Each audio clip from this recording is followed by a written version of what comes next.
kang makatanggap ng pagmamahal na buo mula sa taong pinili mong makasama. Hindi yung palagi kang pangalawa at tatanggap ng pagmamahal na tira-tira lamang ng iba. Ikaw kabarangay, ibinibigay mo rin ba ng buo ang iyong pagmamahal? Dear Papa Dudut, magandang araw po sa inyong lahat at sa lahat ng mga nakikinig ngayon. Tawagin niyo na lamang po ako sa pangalang Fiang. 40 years old na sa kasalukuyan. Panganay ako at nag-iisang babae sa aming 5 magkakapatid. Marami na po akong pinasukang trabaho pero kung hindi nag-resign ay natatanggal naman po ako dahil palagi po akong nakukursunadahan ng mga nagiging amo ko. Hindi naman po ako kagandahan. Ako po yung masasabing sakto lang pagdating sa itsura. Pero dahil maputi ako at magandang hubog ng katawan ay palagi ako napapansin kahit saan ako magtrabaho. Hanggang 2nd year college lang po ang natapos ko, Papa Dudut. Kaya hindi ako qualified sa gusto kong trabaho. Gustong gusto ko po kasi noon na magtrabaho sa opisina. Nagsimula po ako sa pagiging kasambahay, tendera hanggang sa matanggap ako bilang cashier. Napilitan naman akong mag-resign sa huling trabaho ko nang maging dahilan ako ng pag-aaway ng manager namin at ng boyfriend nito na katrabaho rin namin. Wala naman akong kasalanan doon dahil umiiwas talaga ako sa mga lalaki pero silang lumalapit at nangungulit sa akin, Papa Dudut. Kaya madalas akong napapahama. Hanggang sa naisip kong maghanap na lamang ng malilipatan. Ang kaso ay hindi po ako kaagad nakahanap ng malilipatan kaya pansamantala muna akong nagtinda ng street foods para may mapagkunan pa rin kami ng panggastos. Nasa kalahatian na po noon ang taon nang maisipan kong maghanap muli ng trabaho. Nung nag-aasikaso na ako ng requirements ay nakalimutan ko namang magdala ng ballpen. At noong police clearance na ang kukunin ko ay may nakasabay akong lalaki. Siya ay nagpahiram sa akin. Aaminin ko na may dating ang lalaking yon. Ang kaso ay hindi ako naroon para makipaglandian ng araw na yon. Kaya naman matapos kong ibalik ang ballpen niya ay hindi na ulit kami nagkita pa. Natanggap ako bilang cashier sa isang supermarket, Papa Dudut. At hindi ko nga po akalain na doon ko pa ulit makikita ang lalaking tinutukoy ko.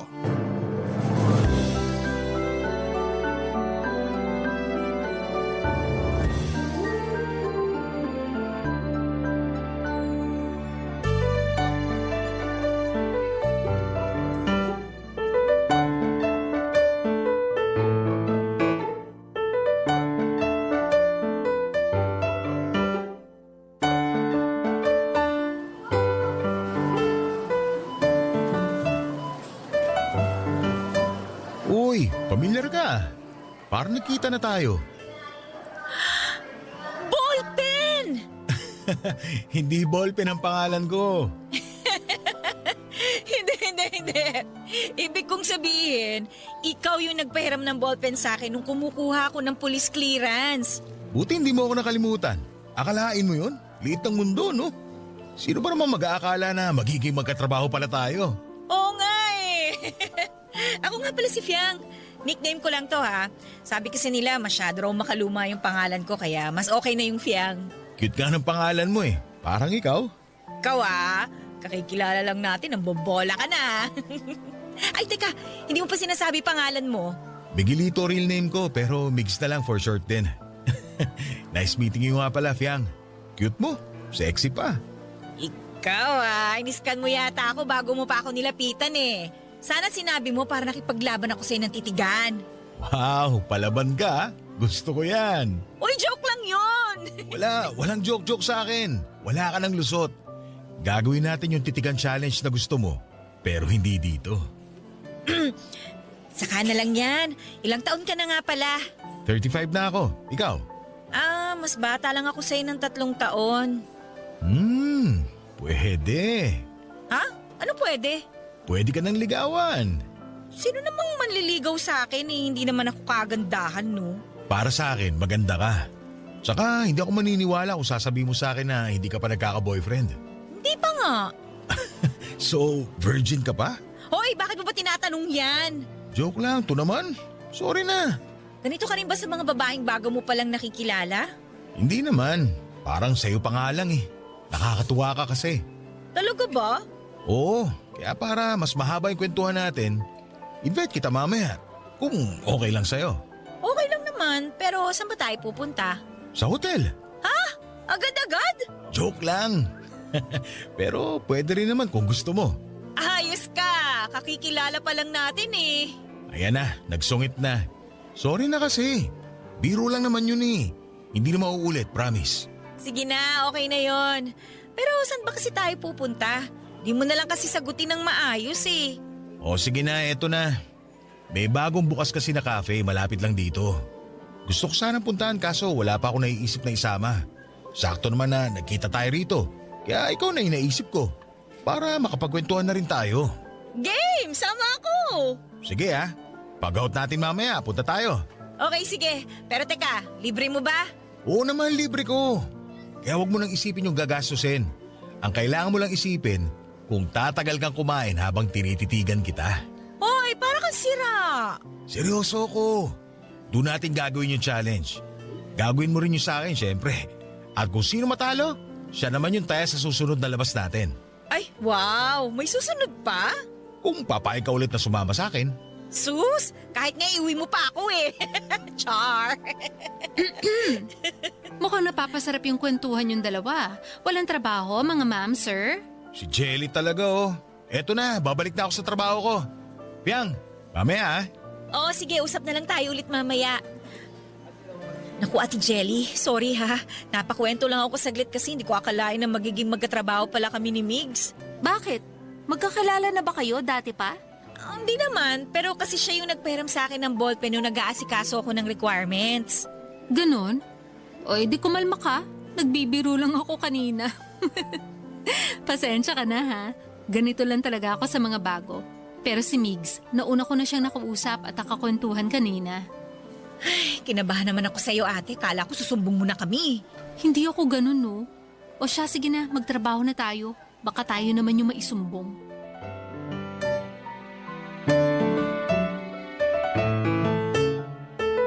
Papadudod, hindi ko maialis ang tingin ko noon kay Migs dahil nakakaakit naman talaga siya.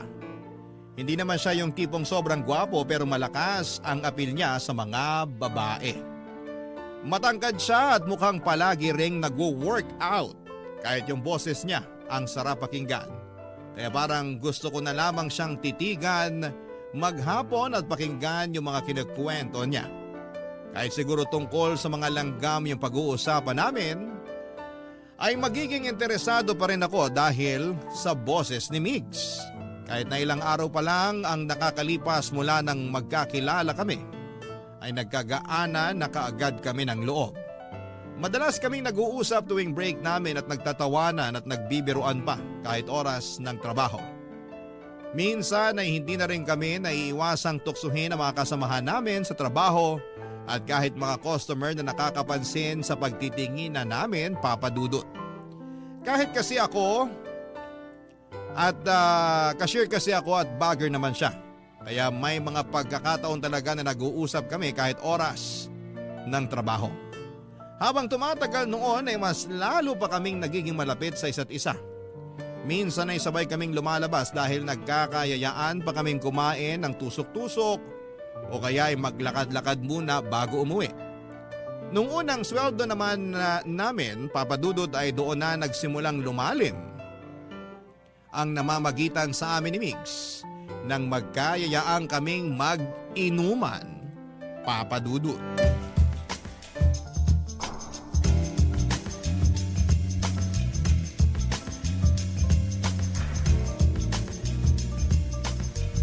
Pogi ni Migs, no? Oo nga eh, titig pa lang nakakapanghina na. Bet mo? Oo. Mukhang bet ka rin eh. Ibang makatitig. So, kumusta naman? Nasa anong stage na kayo? Parang MU, ganun. MU? Oo, obvious naman sa amin na gusto namin yung isa't isa. Madalas kaming lumalabas na kami lang dalawa. Yung mga usapan nga namin lumalampas na sa mga topic na pinag-uusapan lang na magkaibigan, no? Bakit? Anong usapan ba yan? Tungkol sa mga experience namin. Mga spicy topic, ganon? Parang ganun na nga. Sus, pahiya-hiya ka pa dyan. Kung nakarating na kayo sa ganung usapan, hindi malabo na mag-aya na yun sa hotel. Pero ang tanong, handa ka ba ron kung sakali? Makatanong ka naman dyan. Ayoko munang isipin yan. Pero paano nga kung mangyari? Mangyari yung ano? Migs! Nandiyan ka na pala. Kanina ka pa ba? Di naman. Hindi ko nga maintindihan yung pinag-uusapan nyo eh. Ano bang topic? Ikaw, Ibig niyang sabihin, ikaw naman yung magbibigay ng topic. Girl talk kasi kanina. Kaya di ka makaka-relate. Ganun ba? Pero anong oras na oh? Kung magkukwentuhan pa tayo, baka hindi na tayo makauwi nito. sa bagay, ako uuwi talaga ako. Kayo, may balak pa ba kayong puntahan? Wala na akong pupuntahan.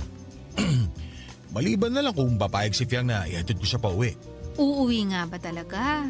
Naku, baka mamaya dumaan pa kayo sa ano ha? Ay nako Ate Jelly ha, walang ganun no. Masyado kang advance mag-isip, Jelly. Sa susunod pa yun. Uy, ikalma mo yan, Mix. Kakakilala nyo pa lang. Nagjo-joke lang naman ako. Tsaka wala namang mangyayari kung hindi namin parehong gusto yun. Tama na yung usapan na yan, uwi na ako. Atid na kita.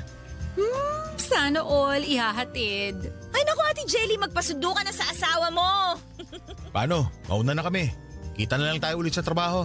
Oo na, ingat kayo ha. Fiang, diretso sa bahay. Ikalma mo yung kuting mo. Si Ate Jelly talaga. Saan nga pala kita ihahatid? Sasakayan na lang ng jeep, okay na ako doon. Nasa tabing kalsada lang naman yung bahay namin kaya hindi ko na kailangan maglakad ng malayo. Sure ka? Oo naman. Kumusta nga pala pakiramdam mo? Hindi ba sumasakit ang ulo mo? Mukhang nakarami ka kanina eh. Hindi naman. Ikaw nga yung naalala ko kaya gusto ko tayong hatid pa uwi. Ako pa talaga ha. Okay na okay kaya ako. Okay, sabi mo eh. Pero ayaw mo ba talagang magpahatid hanggang sa bahay nyo? Hindi naman sa ayaw. Sa tapat lang ng bahay namin yung bababaan ko. Kaya baka maabala lang kita. Tsaka isa pa, magkaiba tayo ng ruta. O sige, pero chat mo ako pag nakauwi ka na. Oo naman, i-chat kita. Kung gusto mo ako pa una magme-message sa'yo bukas ng umaga. Talaga?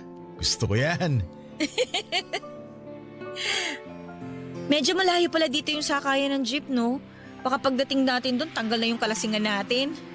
Ako naman, parang lalong nalalasing kapag naririnig ko yung tawa mo. Sarap pakinggan eh. Ay nako, binobola mo na naman ako. Hindi ah, totoo kaya yun. Baka nga mapanaginipan pa kita mamaya. Ay, ang saya nun. Ang landi mo, umuwi na nga tayo. Papadudot kahit nasa biyahe na ako noon, pauwi ay panay pa ang chat ni Migs kung nasaan ako. Kaya nang makarating ako sa amin ay agad ko ring ipinaalam sa kanya. Halos gano'n na kami sa araw-araw. Ina-update namin ang isa't isa para parang kami na talaga. Ramdam ko na gusto ako ni Migs pero wala naman siyang sinasabi tungkol doon. Hindi namin napag-uusapan ang feelings namin para sa isa't isa. Minsan, papadudot, chinichika ko ni Ate Jelly.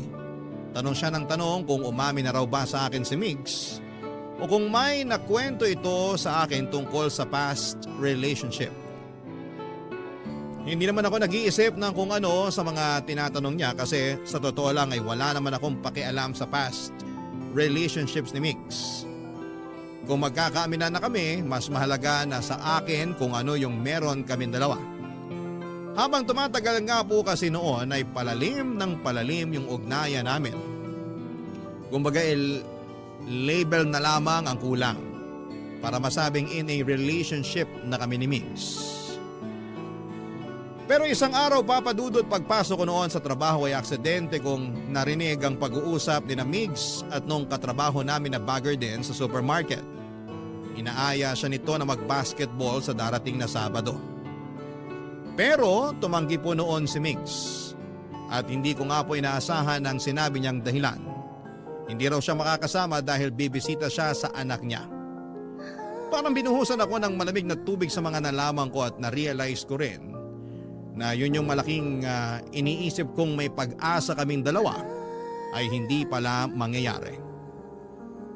Sapagkat malabong mangyari yon dahil sa sitwasyon na meron siya. Barangay Love Stories. Barangay Love Stories.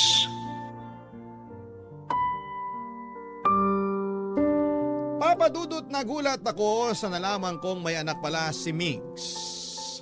Hindi ko naman siya masisisi dahil hindi naman ako nagtanong. Ni hindi ko nga rin maalala kung naitanong ko ba sa kanya kung may girlfriend na ba siya o asawa. Basta sumabay na lamang ako sa agos hanggang sa naging close kaming dalawa. Napaiyak na lamang ako noong nalaman ko yon dahil alam ko sa sarili ko na malalim na ang nararamdaman ko para kay Migs ng mga panahong yon. At mahirap na para sa akin na layuan o iwasan siya. Dahil sa nalaman ko, Papa Dudut, kahit mahirap ay sinubukan ko nang iwasan si Migs. Nakikipag-usap naman ako sa kanya pero hindi kagaya ng dati na palagi kaming nagtatawanan. Kung hindi para sa trabaho ay hindi ako yung mauuna na magsalita, Papa Dudut. Hindi na rin ako sumasama tuwing nag-aaya siyang lumabas. Nagdadahilan na lamang ako na may importanteng asikasuhin o di kaya ay masama ang aking pakiramdam. Hanggang sa napansin na rin yon ni Ate Jelly. Kinausap niya ako at tinanong kung ano ang problema. Sinabi ko naman sa kanya ang katotohanan at hindi na siya nagulat doon. Pero ang pinagtataka ko ay parang may gustong sabihin sa akin si Ate Jelly na hindi niya masabi-sabi. Lumipas ang 2 linggo na iniwasan ko pa rin si Migs. Batid ko na medyo nakakahalata na siya. Pero hindi ko na lamang yon pinansin. Kung aasa pa kasi ako sa kanya ay siguradong masasaktan lamang ako sa huli.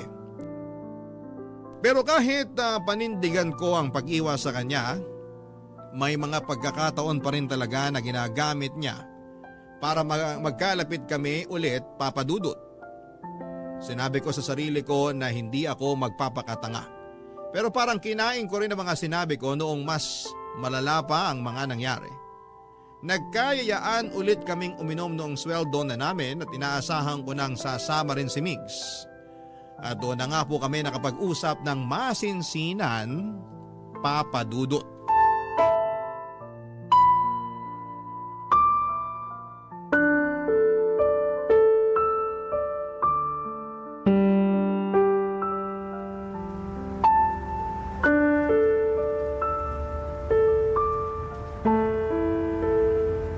Fiang, sandali!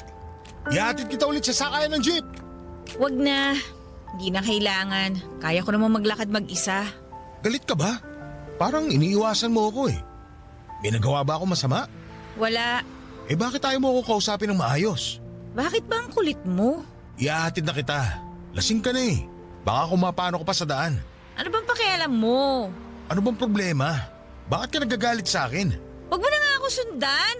Nakakairita yung pagmumukha mo eh. Sabihin mo kasi sa akin kung bakit ka nagkakaganyan. Nagtatawanan lang tayo kanina tapos ngayon ayaw mo na naman akong kausapin. At bakit kita kakausapin, ha? Sinungaling ka? Ano? Paano naman ako naging sinungaling? Huwag ka nang magmaang-maangan. Alam kong alam mo kung ano yung sinasabi ko. Manguhula na ba ako ngayon? Kaya nga ako nagtatanong sa'yo eh. Kasi hindi ko alam kung bakit ka nagagalit sa akin, di ba? May hindi ka sinabi sa akin. Ano ba yun? Sabihin mo naman sa akin. Hindi mo sinabi na may anak ka na pala. Paano mo nalaman? Narinig ko kayo ng katrabaho natin. Inaaya ka niyang mag-basketball pero sabi mo, bibisitahin mo yung anak mo. Ibig sabihin, may asawa ka na. Oo, pero hindi naman kami nagsasama. Matagal na kaming hiwalay. Pero bakit hindi mo sinabi sa akin yun? Kahit man lang sana tungkol dun sa anak mo. Pasensya ka na kung hindi ko nasabi sa'yo. Pero wala naman akong balak isikreto yun. Nauna mo lang malaman, kaya sorry. Huwag ka na magalit. Babawi na lang ako sa'yo. Hindi mo naman kailangan bumawi eh. Hindi naman tayo, di ba? Huwag ka na magtampo. Please? Sa tingin mo tampo lang tong nararamdaman ko? Nagmumukha na akong tanga, Migs. Ang ganda na nung pinapakita mo sa akin eh. Lahat ng ginagawa mo is special para sa akin. Akala ko special na ako sa'yo pero wala eh. Asang-asa lang ako pero nakakagago yung hindi mo pagsasabi sa akin na may asawa at anak ka na. So anong balak mong gawin sa akin, ha? Balak mo pa akong gawing kabit? Hindi naman sa ganun. Sabi ko nga diba, hindi na kami nagsasama. Hindi kami okay kaya malabo yung sinasabi mo na magiging kabit ka. Hindi ka kabit kaya huwag mong tawagin yung sarili mo ng ganyan. Kasal nga kayo eh! Ano mga akala mo? May special title yung mga kabit para hindi nakakahiyang pakinggan? Alam mo, lasing ka na. Saka na lang natin to pag-usapan kapag okay ka na. Okay ako. Yung meron tayo, yun ang hindi okay. Ang labo-labo kasi eh. Sabihin mo nga sa akin, ano ba tong meron tayo? Puro kalandian lang ba to o may nararamdaman ka na sa akin? Pag-usapan natin to pag hindi ka na lasing. Papadudot, inabutan kami noon ng ulan habang nag-uusap sa gilid ng kalsada.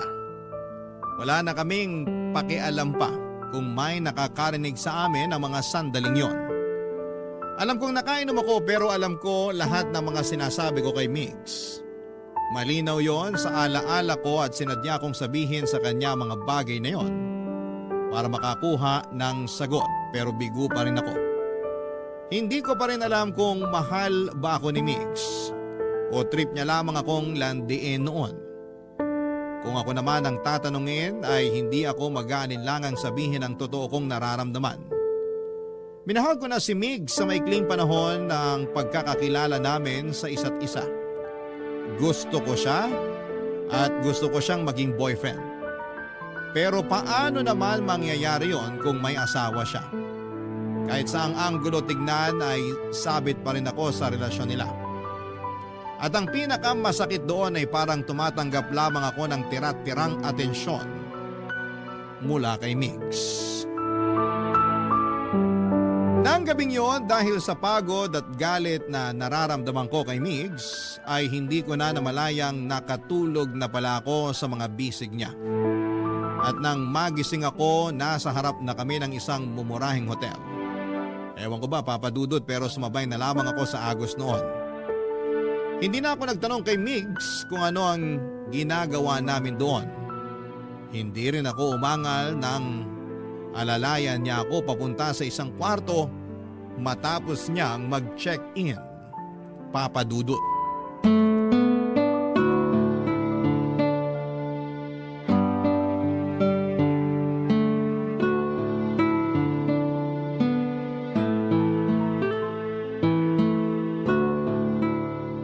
Kamusta ang pakiramdam mo? Nahihilo ka pa ba? Oo, ang sakit ng ulo ko. Kung gusto mo, magpahinga ka na muna. Bukas na lang kita ihatid pa uwi. Wala bang maghahanap sa'yo? Wala. Hindi ako naniniwala sa'yo. Umuwi ka na. Iwan mo na lang ako dito. Kaya ko namang umuwi ng mag-isa bukas. Yan ka na naman eh. Tinataboy mo na naman ako. Kasi hindi ka naman dapat lumalapit sa akin eh. Bakit hindi? Alam kong gusto mo ako. At ganun din yung nararamdaman ko sa'yo. Yan yung gusto mong malaman kanina pa, di ba? Pero sasabihin ko sana sa'yo kapag hindi ka nalasing at ang maintindihan mo yung mga sinasabi ko. Hindi ako lasing. Naiintindihan ko lahat. Talaga? Naiintindihan mo? Hindi mo ako gusto. Kaibigan lang yung tingin mo sa akin at naiintindihan ko yon. Paano kung hindi? Huwag na tayo maglokohan, pwede ba? Doon ka na sa asawa mo. Bakit mo ba ako pinagtatabo yan? Dito ko gusto. Sa tabi mo. Mas gusto kong kasama ka. Hindi mo pa rin bagets yun? Sinasabi mo lang yan kasi nakainom ka. Ano bang pwede kong gawin para maniwala ka? Wala. Hindi ako maniniwala sa'yo kahit na ano pang sabihin mo kaya umalis ka na lang. Gusto kita. Kaya kahit pauwiin mo ako ngayon, hindi kita iiwan mag-isa rito. Hindi kita kayang pabayaan na lang. Ang hirap mo naman kasing paniwalaan eh. Hindi naman ako kagaya ng asawa mo na may pinangahawakan sa'yo. Huwag mo nang isipin yung asawa at anak ko. Hindi nila tayo guguluhin. Ang mahalaga, gusto natin yung isa't isa. Ano namang magugustuhan mo sa akin? Kagaya lang din naman ako ng ibang babae dyan. Mabait ka at masaya kang kasama. Bonus na lang yung sexy ka. Kaya nga nung unang araw natin sa trabaho, napatitig talaga ako sa'yo eh. Talaga? Oo. Bukod sa pamilyar ka nun sa akin, naagaw mo talaga yung atensyon ko kaya kita nilapitan. Okay. Okay? Okay na ano? Okay na.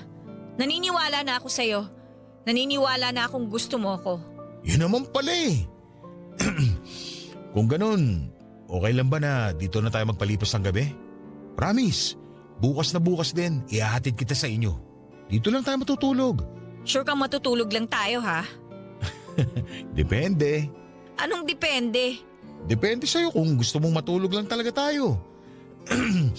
Pwede rin kasing, alam mo na, Malamig ngayon. O ikaw ha, sinadya mo akong dalhin dito, no? Hindi naman. Nakatulog ka na kasi kanina sa taxi. Hindi ko alam kung saan kita ihahatid. Hindi ko pa naman alam yung address nyo. Kaso, nagising ka na bago tayo bumaba. Kaya tinuloy mo na lang. Parang ganun na nga. Saka iniisip ko rin na pareho tayong lasing. Baka pareho pa tayong makatulog sa biyahe kapag hinatid kita sa inyo. Pero ngayong gising ka na at mukhang hindi ka na masyadong lasing, baka naman pwedeng… Sinadya mo talaga to. Alam ko na yung mga galawan mo eh. Di sinadya na ako sinadya. Bakit? Gusto mo na bang umuwi? O baka naman gusto mong dito ka muna sa akin ngayong gabi? Okay, dito na muna ako. Pero bukas, iahatid mo ako sa amin. Sure. Kahit ihatid pa kita hanggang kwarto mo. Hoy, hindi yung pwede sa nanay ko. Basic. Di magpapaalam ako. Papadudot na dala ko sa tukso ng gabing yon. Hindi ko na napigilan ang sarili ko sa mapang-akit na boses ni Mix. Aaminin ko na ilang beses na may nangyari sa amin habang nasa hotel kaming dalawa. Sinulit namin ang bawat oras na magkasama kami dahil minsan lang yon na mangyari. Habang ginagawa namin yon ay nawala sa isipan ko ang mga bagay na inaalala ko. Hindi ko na inisip na pamilyado na ang lalaking kasama ko ng mga sandaling yon. Matapos ang gabing yon sa hotel ay hinatid ako ni Migs pauwi sa bahay. Pero ang pinagtataka ko, ni hindi man lang siya tumuloy sa amin nang sinabi ko sa kanya na ipapakilala ko siya kay nanay. Ang sabi niya lang noon ay nagmamadali na raw siyang umuwi at naiintindihan ko naman siya. Dahil anong oras na rin kaming nakauwi. Pagbalik naman namin sa trabaho ay sinubukan kong pag-usapan yung nangyari. Kunwari nagtatanong ako kung magkano yung binayaran niya sa hotel para maghati kami. Pero iniiba niya ang usapan, Papa Dudut. May pagkakataon pa noon na pumasok siya na medyo mainit ang ulo at parang ayaw makipag-usap sa akin.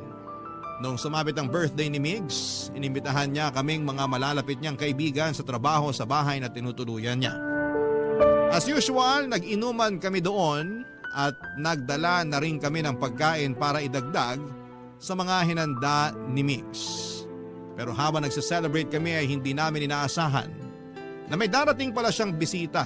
Walang iba kundi ang asawa at anak niya, Papa Dudut. Barangay Love Stories. Barangay Love Stories. Papa Dudut nang hina ko sa nasaksihan ko ng gabing yon. Nakita at narinig naming lahat kung paano nagtalo si Migs at yung asawa niya sa harapan pa mismo ng anak nila. Hindi ko akalain na may ganong side pala siya kapag nagagalit siya. Habang nagtatalo sila noon ay may nabanggit ang isa naming katrabaho na kaklose talaga ni Migs. Sabi nito ay nabuntis na raw yung babae, college pa lamang ito noon. Pero hindi raw sila nagsama dahil ayaw kay Migs ng tatay ng babae. May kaya raw kasi ang pamilya nito samantalang si Migs ay hindi nakapagtapos ng pag-aaral dahil sa kakapusan ng pera. Nang gabing yon ay pinaalis ni Migs ang mag-ina niya. Batid ko sa mga sandaling yon na ako ang pinili niya dahil sa ginawa niyang yon. Pero hindi ko mapigilang makonsensya noong paalisin niya yung mag-ina kahit gabing-gabi na. Pakiramdam ko tuloy noon ay kasalanan ko kung bakit sila nagtalo. Pero nung nilapitan ako ni Migs ay medyo gumaan na ang pakiramdam ko. Nagpa-comfort siya sa akin at pagkatapos noon, Papa Dudut, ay may nangyaring muli sa amin. Akala ko ay tuloy-tuloy na yung magandang nangyayari sa amin ni Migs. Pero nang makita kong sinundo siya ng asawa niya sa trabaho, ay para na naman akong sinampal ng katotohanang may asawa at anak na siya, Papa Dudut.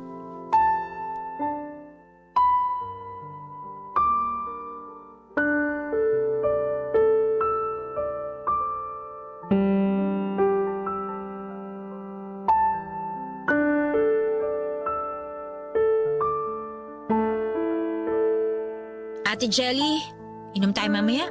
Ha? Ano namang nakain mo at nagyayaya kang uminom? Nababad trip kasi ako kay Migs eh. Bakit naman? Nakita ko kasi siya kanina, sinundo ng asawa niya. Nakakotse pa nga eh. Bakit ngayon ka lang nagre-react ng ganyan? Hindi ka ba aware na may asawa si Migs nung una pa lang? Nalaman ko naman nung narinig ko na nag-uusap sila nung katrabaho natin. Okay. Tapos wala ka pa rin ginawa. Ate, meron! Sinubukan ko siyang iwasan. Napansin niyo naman yun, di ba? Pero napanindigan mo ba? Hindi ba sabi mo nga may nangyari pa sa inyo bago kanya ihatid pa uwi? Ang tanga mo rin eh, no? Ate naman, huwag mo na nga ako sermonan. Sasaktan na nga ako eh. Hindi ka masasaktan kung nag-iisip ka na maayos. Kung nalaman mong pamilyado na siya, hindi mo na sana hinayaang may mangyari sa inyo. Mas lalo mo pang pinalalim yung namamagitan sa inyo eh. Nagawa ko yun kasi mahal ko siya. Ayun, kaya naman pala. Hindi ka nga tatagal ng ganyan kung hindi mo pa mahal. Eh ang tanong, mahal ka rin kaya niya? Hindi ko alam. Alam mo na pamilyado siya. Pero pinush mo pa rin na makipagrelasyon sa kanya. At si Mix naman, isang malaking paasa. Walang kasiguruhan yung relasyon nyo. Sa tingin mo ate, okay na ba sila nung asawa niya? Kaya ba siya sinundo kanina? Si Migs lang ang nakakaalam ng sagot dyan. Ano? Tatanungin ko ba siya? Aba malamang, kesa naman sa nanguhula ka dyan. Mabuti nang alam mo kung ano yung totoong estado ng relasyon nila mag-asawa. Baka mamaya, ginagawa ka lang panakipbutas ni Migs. Saklap nun. Ay, hindi ko alam kung paano ako mag-react kapag sinabi niyang okay na ulit sila ng asawa niya. Masakit malaman yung totoo. Pero mas masakit kapag niloloko ka lang niya tapos pinatagal mo pa. Mag-isip-isip ka nga. Hindi mo deserve na maging parausan lang ng isang lalaki. Grabe ka naman sa parausan, ate. Bakit hindi ba? Ilang beses na rin naman na may nangyari sa inyo, di ba? Pero ni minsan ba, narinig mong sinabi niya na mahal ka niya? Ha! Baka yung sinabi niya lang masarap kang kasama. Tapos ikaw, nagpapauto ka naman sa kanya. Grabe ka talagang mang real talk, no? Hay nako, hindi kita uutuin gaya ng ginagawa niya. Tsaka hindi ka na bata. 32 ka na, kaya dapat alam mo na kung paano harapin yung mga ganyang sitwasyon. Kayo rin naman nagsimula niyan eh. Alam ko naman yun. Hindi ko pa lang talaga alam kung paano ko sisimulang kausapin si Migs. Natatakot kasi akong malaman yung totoo eh. Naiintindihan naman kita. Nagmahal din naman ako. Pero sana, wag mo nang dugtungan pa yung naging pagkakamali mo sakaling alam mo na yung totoo. Maawa ka sa sarili mo.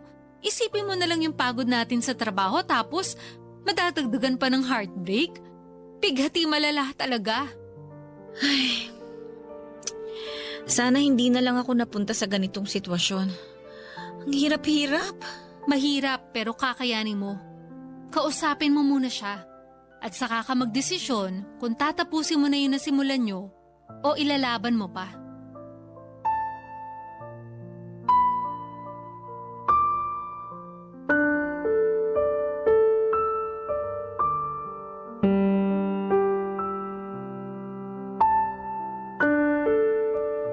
Papadudod parang praning na ako noon sa kakaisip kung bakit sinundo si Migs ng asawa niya at kung saan sila pumunta. Kung nag-hotel din ba sila at may nangyari sa kanila o okay na silang muli. Para bang sasabog ang ulo ko noon sa kakaisip ng kung ano-anong senaryo sa pagkikita nila ng asawa niya. Kaya ang ginawa ko noon ay tinadtad ko ng text messages si Migs. Sa tapang ko noon ay feeling ko ay ako ang legal. Ilang beses ko rin siyang tinawagan pero gaya ng inaasahan ko, hindi siya sasagot noon dahil kasama niya ang asawa niya. Pinuntahan ko si Mig sa bahay na inuuwian niya pero hindi na kami nagkaroon ng pagkakataong makapag-usap ang muli. Awang-awa ako noon sa sarili ko dahil halos mamalimos na lamang ako ng atensyon ni Mix. Parang willing na nga po ako noon na magsettle na lamang sa tira-tira ng iba. Pero hindi na talaga kami nagkausap ang muli. Nag-resign na rin kasi siya sa trabaho kaya hindi ko na rin siya mahagila pa. Basta ang alam ko lang noon ay nagkaayos na sila ng asawa niya. Wala naman akong magawa, ano ba namang laban ko. Legal na asawa na po yung pinag-uusapan. Kaya ang nangyari ay tinanggap ko na lamang na hindi talaga para sa akin si Mix. May nagmamay-ari na ng puso niya at hindi ako yon. Pagkatapos ng 3 years ay nagkaroon na ako ng panibagong karelasyon. Hindi ko na lamang po babanggitin ang pangalan niya pero naging boyfriend ko po siya noon. At kung kailan okay na ako ay saka naman kami nagkitang muli ni Migs. Ewan ko ba, Papa Dudut. Pero kahit matagal-tagal na rin yung panahong lumipas ay parang bumalik lahat ng excitement ko nang makita ko siya. Nakakayamang sabihin pero may nangyari kaagad sa muli naming pagkikita. Akala ko ay pwede na naming ituloy yung naudlot naming relasyon noon pero ganito po ang mga nangyari.